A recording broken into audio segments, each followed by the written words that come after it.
Can pigeons read? This one gives every indication, because he's been taught to distinguish between two words and to behave appropriately. He's learned his different response to each sign by being rewarded with food. So the bird isn't acting independently. Its behavior is shaped by controlling its environment. The first task was to isolate an individual piece of behavior and see how that could be changed. Skinner did this by keeping individual pigeons at about 3/4 of their normal weight, so that the birds were always hungry, and food could be used as an automatic reward. The pigeon was studied in a uniform box, one it quickly grew used to. One piece of behavior, pecking a colored disc, was measured on a graph.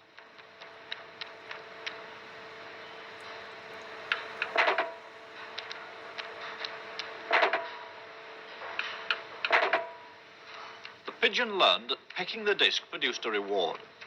Then the behavior of pecking could be studied in relation to how often that reward was offered, or in Skinner's terms, what was the schedule of reinforcement. The main thing is what we call schedules of reinforcement. Reinforcement is what the layman calls reward, and you can schedule it so that a reward occurs every now and then when a pigeon does something. We usually use a response with a pigeon pecking a little disc, a little spot in the wall, and you can reinforce with food, but you don't reinforce every time.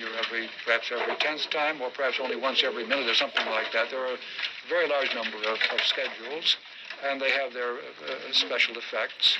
And there is a good example of how you can move from the pigeon to the human case, because one of the schedules which is very effective with rats or pigeons is what we call the variable ratio schedule, and that is at the heart of all gambling devices and has the same effect. The pigeon can become a pathological gambler just as a person can. Now, the fact that we found that out with pigeons and could prove it by removing and changing the schedule makes it easy for us to interpret the case with the human subject. We don't say that the human subject gambles to punish himself, as the Freudians might say, or gambles because he feels excited when he does so. Nothing of the sort. People gamble because of the schedule of the reinforcement that follows, and this is true of all gambling systems. They all have variable ratios built into them. So from the pigeon, it made it possible to interpret this vast field very effectively. Where does that leave free will? Because we all think we have a choice of whether to do things or not to do things. Yes. Well, you see, it leaves it in the position of a fiction. We have assumed somehow or other that these internal states, feelings, and so on have initiated something. They have started something. They have created. We have done something in a voluntary way. We have willed to act.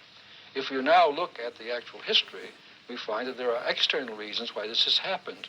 In other words, by discovering the causes of behavior, we can dispose of the imagined internal cause. We dispose of free will as an American divine of the 18th century, Jonathan Edwards, did. He said, we believe in free will because we know about our behavior, but not about its causes. And of course, it's the object of a science of behavior to discover causes. And once you have found those causes, there is less you need to attribute to an internal act or will, and eventually, I think, you need to attribute nothing to it.